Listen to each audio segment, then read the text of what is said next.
The murder of Biggie Smalls in Los Angeles by Suge Knight and Death Row Records explained.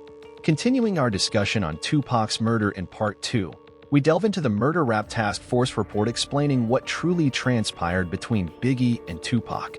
Biggie's murder, LAPD theory.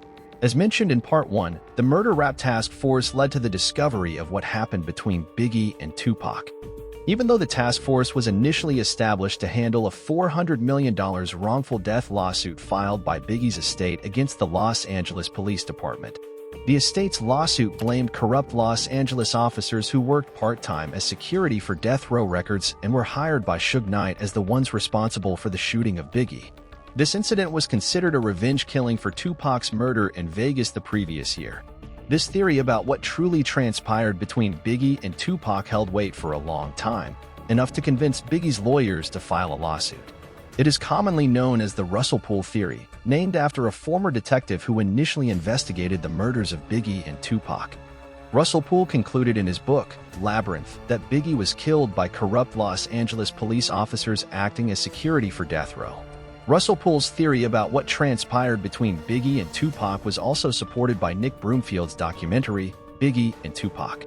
The Murder Rap Task Force investigation into who killed Biggie. Once again, according to Keefe D's confession in Part 2, Biggie was killed by Poochie, a hitman hired by Suge Knight to avenge Tupac's murder in Vegas.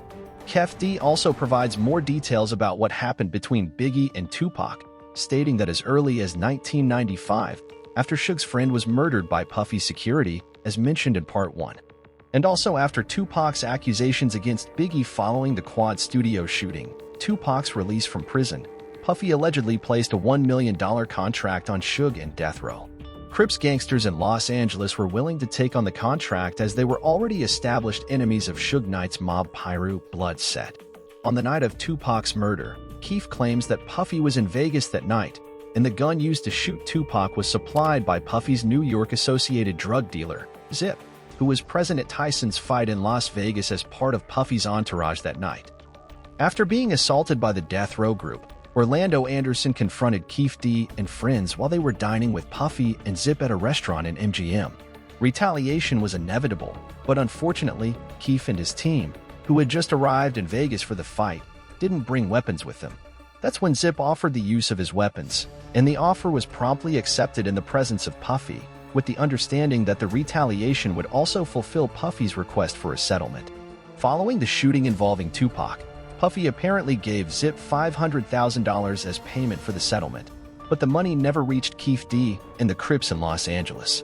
According to Keefe and Mob James, an associate of Suge Knight, in Part 2, Suge Knight saw and recognized Keefe D in the passenger seat of the Cadillac that fired the fatal shots at Pac, and this occurred within 24 hours after the shooting. As a result, a gang war erupted on the streets of Los Angeles, with at least 7 fatalities linked to the Crip and Blood gangs following the attack on Tupac. However, this wasn't enough, as Puffy's involvement in the Tupac attack meant Suge had been deprived of his most prominent artist. Thus, through a conspiracy led by Suge, his ex-girlfriend, and Poochie, Biggie was assassinated by Poochie after leaving the Soul Train Awards, aiming to inflict the same business and personal loss on Puffy that Suge Knight had suffered with Tupac's death. With these revelations, Pool's theory was discredited, the wrongful death lawsuit filed by Biggie's estate was dropped, and further investigations into the murders of Biggie and Tupac were closed.